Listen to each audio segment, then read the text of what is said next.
ಸರಿ, ಈಗ ಮುಂದಿನ ಕರೆ ಬಿಡದಿಯಿಂದ ಅಭಿ ಕರೆ ಮಾಡಿದ್ದಾರೆ. ನಮಸ್ಕಾರ ಅಭಿ ಅವರೇ. ನಮಸ್ಕಾರ ಮೇಡಮ್. ತಮ್ಮ ಪ್ರಶ್ನೆ ಗುರುಜಿ ಇದ್ದಾರೆ, ಮಾತಾಡಿ.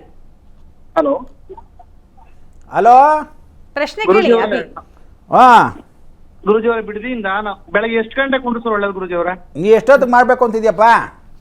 ಗುರುಜಿ ಹಾ, ಬೆಳಗ್ಗೆ ಎಷ್ಟು ಗಂಟೆಗೆ ಕುಂಡ್ರಿಸ್ಬೇಕು ಲಕ್ಷ್ಮಿನ? ಇದೇ ಎಷ್ಟೊತ್ತಿಗೆ ಮಾಡಬೇಕು ಅಂತಿದ್ಯಾ? ಫ್ರೀ ಆಗೋದು ಎಷ್ಟೊತ್ತಿಗೆ? 8:30. ಮಾಡಪ್ಪ, ಧಾರಾಳವಾಗಿ ಮಾಡು. ಸೂರ್ಯೋದಯ ಆದಮೇಲೆ ಮಾಡ್ಕೋಬೇಕು. 6 ಗಂಟೆ ಮೇಲೆ ಎಷ್ಟೊತ್ತಿಗಾದರೂ ಮಾಡ್ಬೋದು. ರಾವ್ ಕಾಲ 10:30 ಬರೋದ್ರಿಂದ ಫಸ್ಟ್ ಸ್ಟಾರ್ಟ್ ಮಾಡ್ಕೊಂಬಿಡಿ. ಅದಾದಮೇಲೆ ಅದ್ರ ಪಾಡಿಗೆ ನಡ್ಕೊಂಡು ಹೋದ್ರೂ ಯೋಚನೆ ಇಲ್ಲ, ಚಿಂತೆ ಏನು ಮಾಡಬೇಕಾಗಿಲ್ಲ. ಎಲ್ಲ ಅರೇಂಜ್ ಮಾಡಿಕೊಂಡು ಪೂಜೆಯನ್ನು ಸ್ಟಾರ್ಟ್ ಮಾಡ್ಕೊಂಡ್ಬಿಟ್ರೆ 6 ಗಂಟೆ ಸೂರ್ಯೋದಯದ ಸಮಯದಲ್ಲಿ 5:45 ತದನಂತರ ಯಾವಾಗಾದರೂ ಎಷ್ಟೊತ್ತಿಗೆ ಆದರೂ ಸೂರ್ಯ ಇದ್ದಾಗ ಮಾಡಿದ್ರೆ ಉತ್ತಮ. ಅಷ್ಟು ಮಾಡಿದ್ರೆ ಸಾಕು. ಸರಿ ಗುರುಜಿ, ತಾವು ಹೇಳ್ತಾ ಇದ್ದಿ ವ್ರತಾಚರಣೆ ಹೇಗೆ ಮಾಡಬೇಕು, ಕಳಶ ಹೇಗೆ ಕೂರಿಸ್ಬೇಕು ಅಂತ. ಇನ್ನು ಲಕ್ಷ್ಮಿಗೆ ಏನು ಇಷ್ಟ ಗುರುಜಿ, ಏನು ನೈವೇದ್ಯಕ್ಕೆ ಇಡಬೇಕು? ಸಾಧಾರಣವಾಗಿ ಲಕ್ಷ್ಮಿಗೆ ಇಷ್ಟವಾದ ಪದಾರ್ಥಗಳು ಅಂದರೆ ಲಾಡು ತುಂಬ ಇಷ್ಟ. ಅವಳಿಗೆ ಸಿಹಿ ಬೂಂದಿ ಅಂದರೆ ತುಂಬ ಇಷ್ಟ. ಸಾಕು ಲಾಡು ಥರ ಮಾಡಿಕೊಂಡ್ರೆ, ಅವಳು ಗಂಡನಿಗೆ ಸೃಷ್ಟಿ ಮಾಡಿದ್ದೆ ಲಾಡು, ತಿರುಪತಿ ವೆಂಕಟರಮಣನಿಗೆ ಇಟ್ಟಿದ್ದೆ ಲಾಡು ಅವಳೇ. ಆಮೇಲೆ ಅವನಿಗೆ ತುಂಬ ಇಷ್ಟ ಅಂದರೆ ಗೋಲಾಕಾರದಲ್ಲಿ ಏನಿರುತ್ತೋ ಅದು ತುಂಬ ಇಷ್ಟ. ಅದಕ್ಕೆ ರವೆ ಉಂಡೆನೂ ಮಾಡಿಕೊಂಡ್ರೆ ಭಾಳ ವಿಶೇಷತೆ ಅಂತ ಅನುಕೂಲ.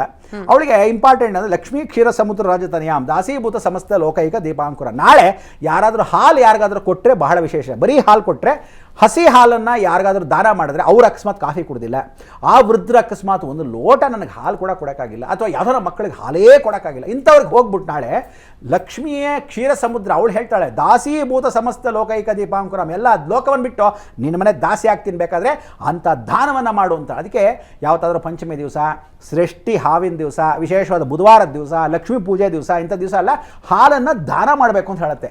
ಅಂಥವ್ರಿಗೆ ಯಾರಿಗೆ ಹಾಲೇ ಒಂದು ಲೋಟ ಹಾಲು ತೊಗೊಳಕ್ಕಿರಲ್ಲ ಅಂಥವ್ರಿಗೆ ಹೋಗಿ ನೀವು ಕೊಟ್ಟರೆ ಹಬ್ಬಡ ಹಾಲು ಕುಡ್ದಷ್ಟು ಸಂತೋಷ ಅಂತಾರಲ್ಲ, ಅದಕ್ಕಿಂತ ಶ್ರೇಷ್ಠವಾದ್ದು.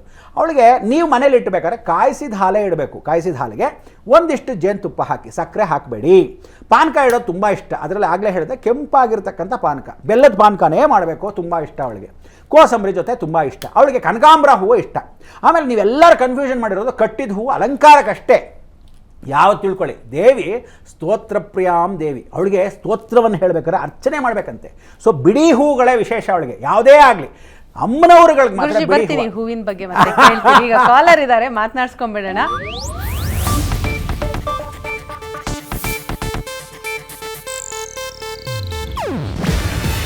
ಇದು ಏಷ್ಯಾನೆಟ್ ನ್ಯೂಸ್ ನೆಟ್ವರ್ಕ್ ಪ್ರಸ್ತುತಿ.